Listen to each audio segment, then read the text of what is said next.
tal, Toti? ¿Cómo estás? Muy bien, acércate un poquito ahí al micrófono, así te escuchamos bien.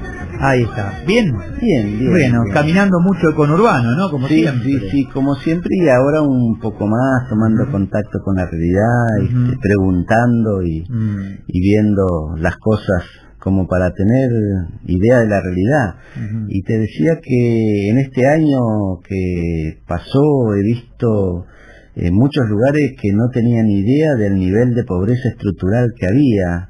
Lugares como José Cepaz, Moreno, Quilmes, la verdad que era mucho más profundo de lo que nosotros veíamos. Contame, porque uno lee los números, bueno, tantos pobres, vamos a la pobreza cero, bueno, pero en la realidad, en el campo de juego, que es donde estás vos todo el tiempo, ¿qué se ve? Cuando uno dice pobre, ¿a qué nivel de pobreza hemos llegado? Bueno,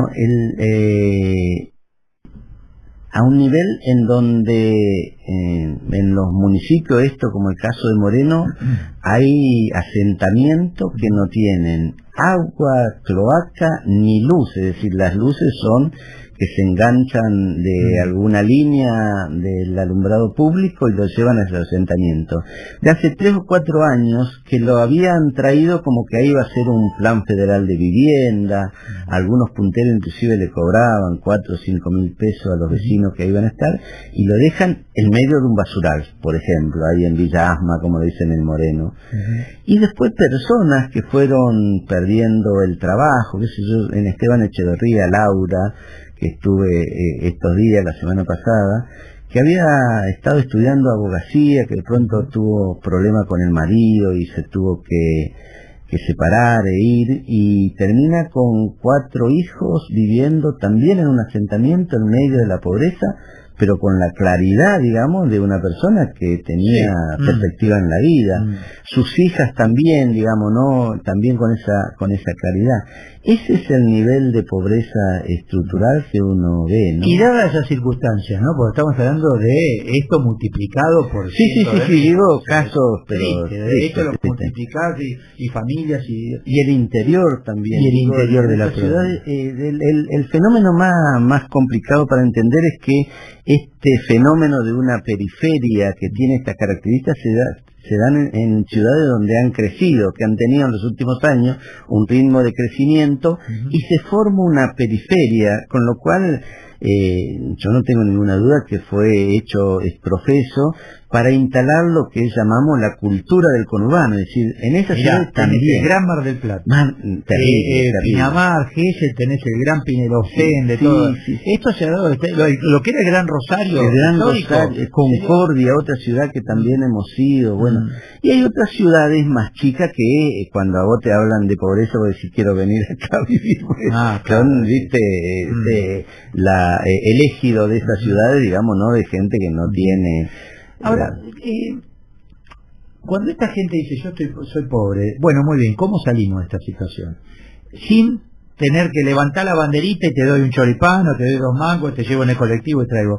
¿Qué falta para que esa gente pueda tener preparación, trabajo, actitud y aptitud? Bien, lo primero que a mí me parece muy importante de este momento es que ha cambiado esta idea de que lo que pedían del Estado era planes. Eso era hace algunos años atrás, vos ibas en cualquier lugar y te decía, bueno, ¿qué me van a dar? Este último año el tema central es que quieren trabajo. Y son conscientes que muchos son inempleables, digamos, ¿no? Personas que tienen más de 50 años, jóvenes que nunca han estudiado, no han terminado la secundaria y todas esas cosas, entonces te piden capacitación para el trabajo. Nosotros ahí en la Juanita, que no es los lugares más pobres que digamos, ¿no? Porque ahí ha habido mucha progreso en los últimos años. Se abrió 15 días una inscripción para capacitarse en distintos oficios, qué sé yo, y están anotados más de 600 personas.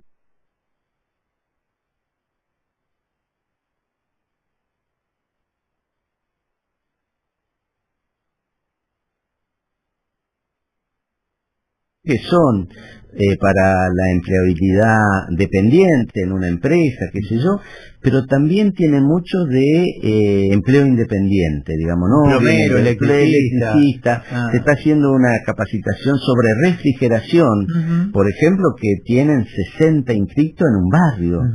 ¿Por qué? Porque ven que cuando van a buscar, ha habido mucho aire acondicionado, y qué sé yo, que van a buscar un técnico, Cuesta no hay, cuesta conseguirlo y hay que pagar mucha plata. Entonces, ahora, vos lo peluqueras, preparás por ejemplo, en cuanto a lo técnico, ¿no? Es decir, bueno, y tienen la actitud para decir, hay que levantarse temprano, tenés que ir a laburar, administrar el dinero desde otra perspectiva, tal vez no me puedo comprar la zapatilla que quiero o la camisa que quiero, eso, porque eso lleva años, es una vida. Eso no viene naturalmente, bueno. Eso no viene naturalmente.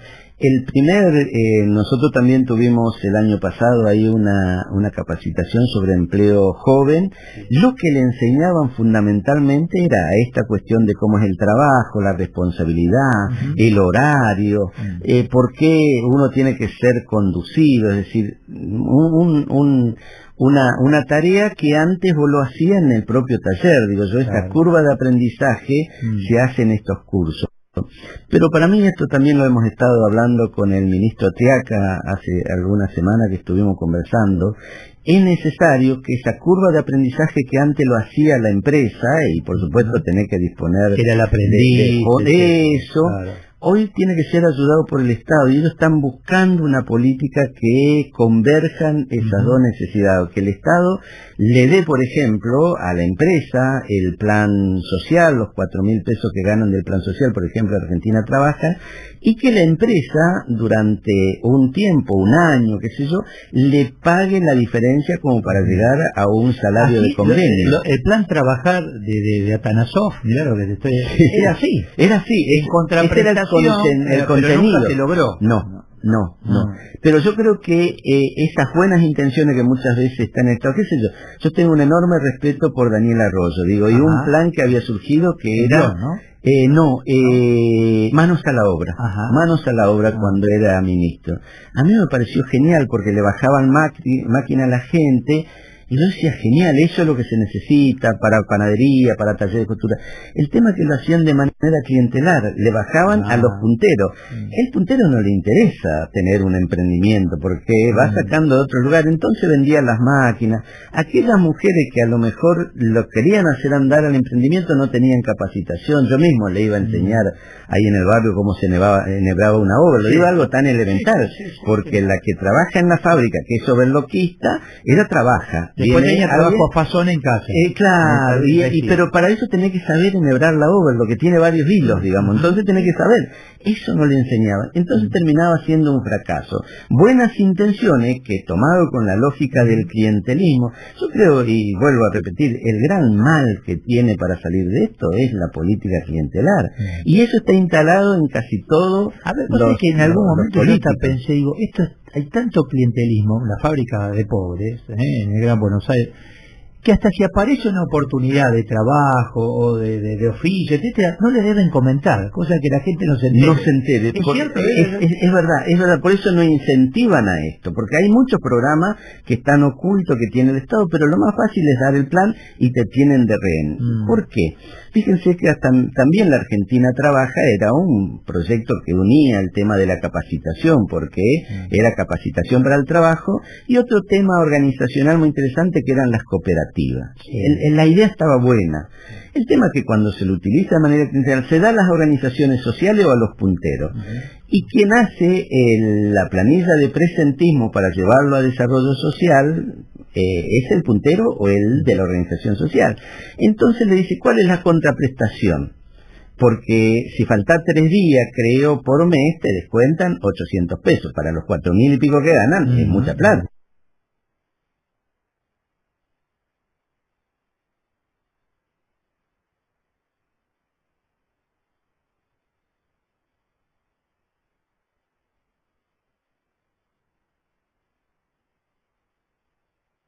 Horas.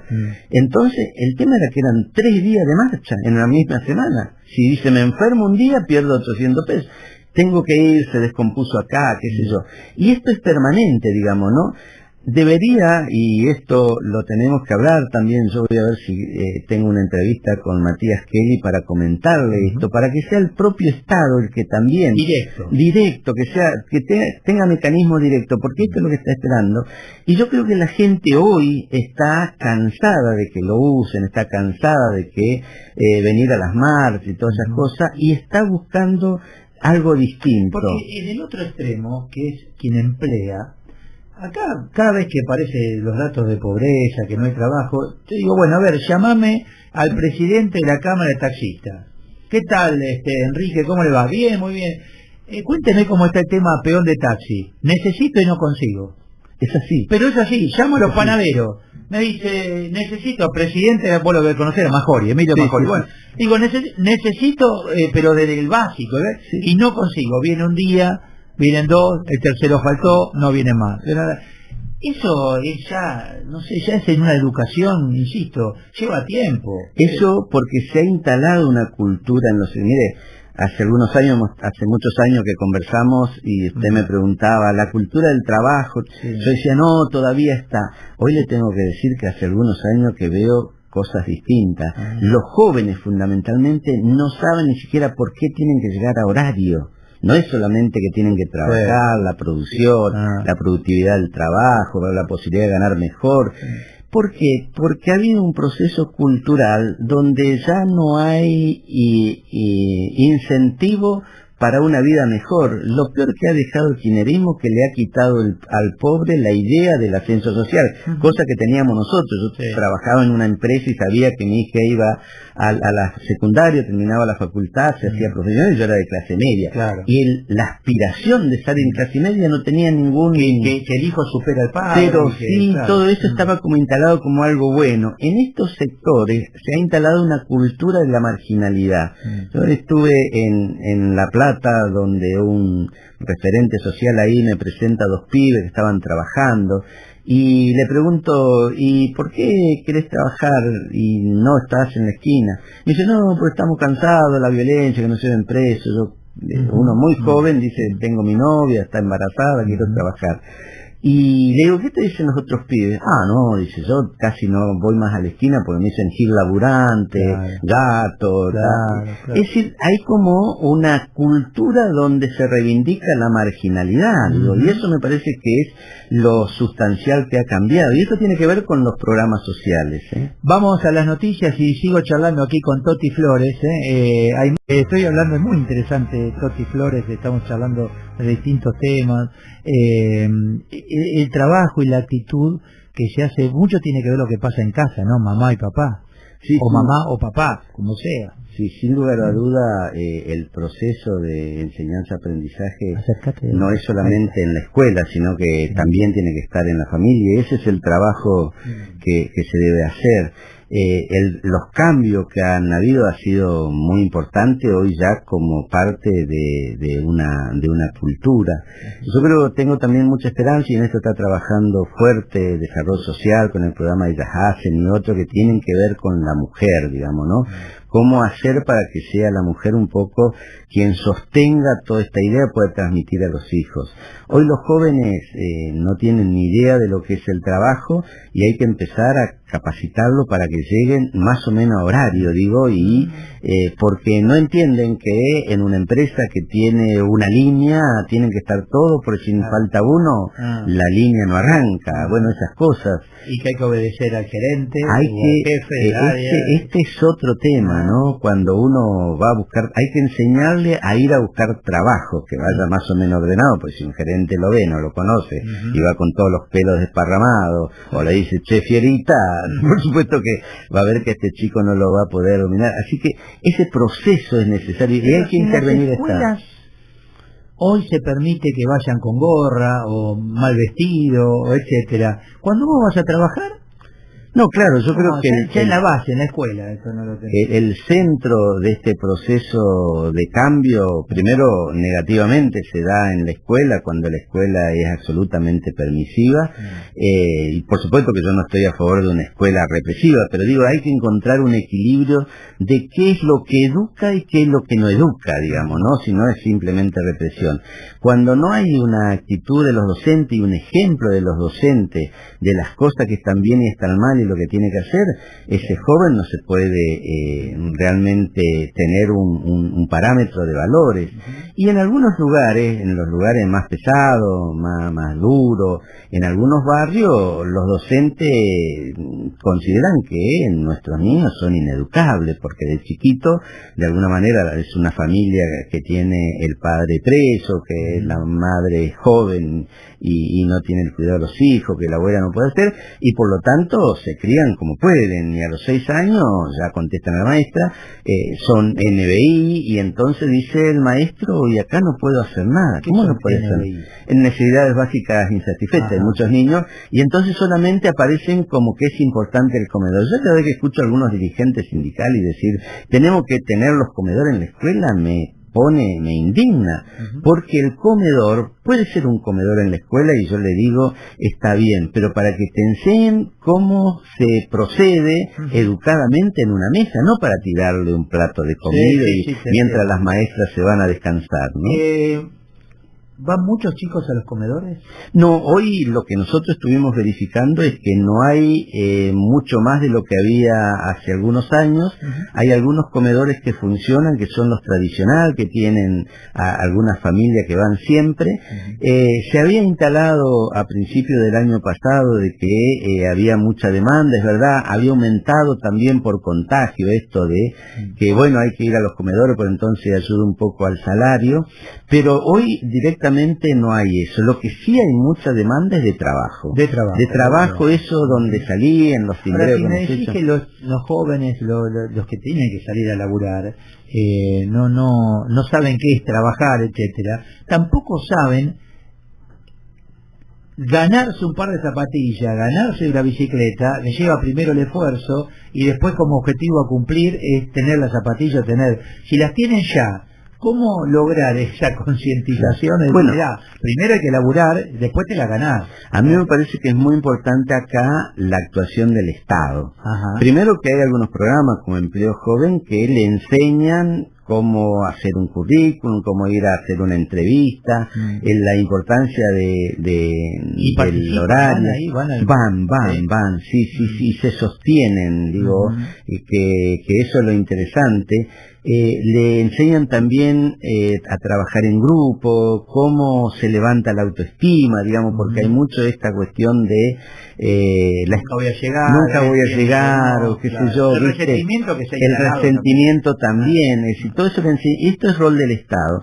Lo que tiene que haber es un proceso de convergencia de los distintos programas, pues yo le decía a algunos ministros, que de esos funcionarios que hablamos, si vos haces todo ese curso, 3 meses que lleva, y después rápidamente no le das otra oportunidad de empleabilidad en la empresa o de trabajo independiente, eso queda también como en la nada, digamos, ¿no?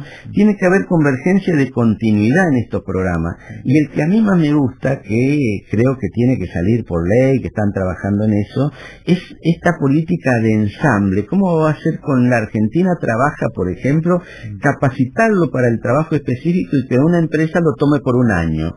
Eso a estas personas que son inempleables, y que el Estado le ayude dándole a la empresa como parte del salario del trabajador ese dinero que va a los planes sociales. Y entonces vos tenés un año al empresario, por supuesto con el compromiso del empresario que no despide, porque también acá son todos pícaros. Tenés pícaros de los dos lados. Porque te dicen, tal vez estos chicos los incorporo y a las 2 semanas me hacen juicio y termino si la empresa es chiquita. Entonces tiene que haber garantía para el empresario, que eso tiene que ser clarísimo, que durante ese periodo no hay ninguna posibilidad de juicio y toda esa historia, y que eso sea la curva de aprendizaje que antes lo hacíamos nosotros cuando éramos aprendiz, digamos, ¿no? ¿Cómo medir aquel que está empleado, pero como cobra el plan, no quiere que se lo blanquee? Entonces dice, cosa que cada vez menos empresarios lo hacen porque es un riesgo. O dice, no, yo no quiero trabajar en blanco, te digo cualquier oficio, sí, porque si no pierdo el plan. Sí. Bueno, o trabajás o tenés el plan. Las Claro. dos cosas es muy difícil. Es muy difícil. O no corresponde. Eso me parece que tiene que quedar, también acá tiene que haber una política de Estado como para que eso se vaya solucionando, porque un tema es el empleo negro.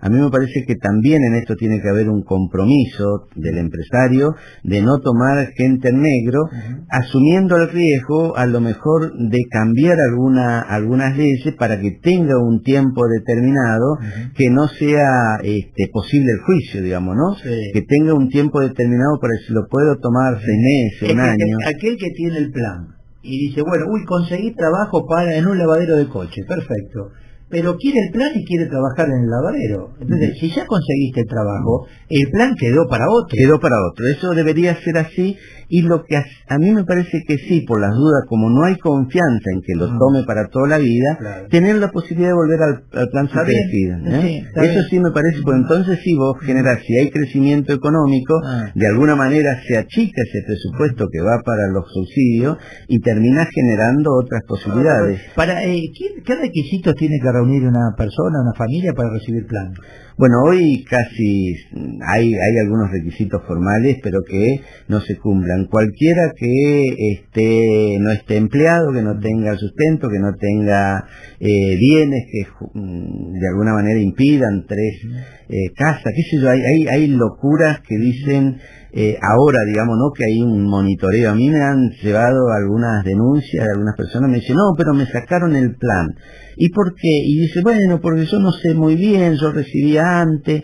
¿Pero por qué? ¿Qué te dijeron en la unidad ejecutora? Ah, dice que apareció en la computadora que yo tengo 2 casas, y es verdad. Y sí, tengo 2 casas, pero uno alquilo. Bueno, esa persona, hay de todo, es decir, planes que reciben gente que tienen 3 coches, qué sé yo, ¿viste? O sea, la corrupción está instalada. Cuando vos decís la corrupción, a mí no me toca, que antes decíamos los sectores pobres o cosas de funcionarios muy ricos, esto ha traspasado todas las categorías sociales, digo, está instalado en todo, y ese es uno de los males más grandes. ¿Por qué? Porque vos te das cuenta que el puntero vive bien, que le pide 500 pesos para firmarle el presentismo, de esta persona que gana 4.000 sin trabajar, y entonces, bueno, en vez de 4.000 gano 3.500, se lo doy, y no te denuncia porque lo ve natural. Yo creo que uno de los temas centrales que hay que trabajar es cambiar el paradigma, esto de la cultura del roban pero hacen. Una vez un gran periodista que fue a La Juanita y nosotros le contábamos todos los que hacíamos, nos dijo algo que siempre lo tomamos, dice, pero ¿cómo hacen todo esto? Dice, bueno, nosotros trabajamos. Dice, pero tiene que haber algo más. Dice, y lo que pasa es que aquí no roban. Y entonces salió esa idea de que hay que instalarlo, que en los lugares que se hacen es porque no se roba, porque cuando se roba en la obra pública, se roba en el plan social, se roba en todo, y es que entramos te termina en un círculo afectando. vicioso, que como hay tal nivel de corrupción, y por otro lado te aumentan los impuestos a los que lo pagamos, entonces, viste, va a llegar un momento que te basta. No, Que me yo parece que creo en los colapsos, ¿viste? Estamos cerca, Yo creo. Mirá, y en este sentido también tiene que ver con mi experiencia sobre los piquetes. Yo creo que el momento más de mayor el nivel de piquete que nosotros tuvimos fue en el 2001, y los piqueteros, yo entonces estaba de ese lado, estábamos contentos porque venía la capital, hizo un piquete y Cacerola, la lucha es una sola, muy contentos. Ahora fue el momento en que más perdimos todos, porque colapsó y perdimos, y después perdimos con la rectificación. ¿Estás arrepentido de haber...? No arrepentido, yo creo que he reflexionado, porque en ese momento nos salvó la vida ser piquetero, digamos, ¿no? Que fue en eso de los movimientos piqueteros auténticos, que pedíamos trabajo, nosotros prácticamente no veníamos a la capital. Que ahora que viene también te dice, es auténtico, vengo a pedir trabajo. No, mira, una característica central de los movimientos sociales genuinos son que son movimientos reivindicativos. Es decir, vos pedís lo que necesitas. Ahora no te metés que abajo el gobierno de Macri, que se vayan. Esa cosa no decís, porque, porque vos querés solucionar tu problema. Esa es la característica central. Y la otra es hacer los cortes donde vos logres la simpatía de la población. Al lado de la ruta, que pasen los colectivos, entonces vos le entregás tu volante o le mostrás. Cuando vos haces 50 piquetes para rodear, estás queriendo hacer lío. Y los movimientos sociales no quieren hacer lío. Cuesta inclusive sacarlo. Esa es característica común en todos los movimientos sociales. ¿Qué generó todos estos piquetes la semana pasada, etcétera, y lo que viene? Yo no tengo ninguna duda de que acá hay una política de horadar el poder del presidente Macri, que esta es una manera de hacerlo. Y eso es el kirchnerismo. Más allá de que el kirchnerismo no tenga capacidad operativa para hacer todo esto, las organizaciones que son kirchneristas, digo, ¿no? Acá ha habido organizaciones que se enfrentaron al kirchnerismo, como la Corriente Clasista y Combativa, y otros movimientos sociales.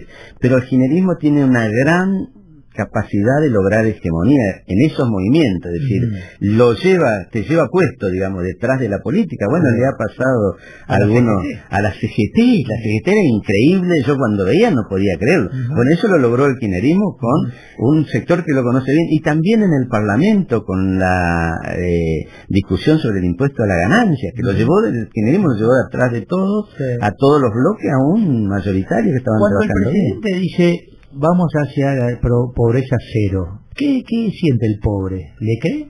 Mire, yo creo que tiene que ver con eso tan importante que son las aspiraciones. Yo creo que en ese sentido, creo que lo ve sincero, que quiere eso, pero que no se puede lograr rápidamente. Es como que yo tengo también una cosa que lo vengo diciendo desde hace mucho tiempo, que fue mi aspiración, que me llevó por la vida desde siempre. Yo digo, los pobres queremos ser de clase media. Ahora vamos a ser todos de clase media algún día, y es una aspiración. Jamás pondría eso en un plan de gobierno, digo, porque tiene que ser una aspiración, tiene que ser. A mí me parece también que sea explicitado que eso no se puede lograr en un año, que sea explicitado que va a ser alguna gestión y que a lo mejor nos lleva 15, 20 años, hasta lograr en que la sociedad tenga la oportunidad de no ser pobre, tenga la oportunidad, y después habrá bolsones como en todos los países que tienen esa situación.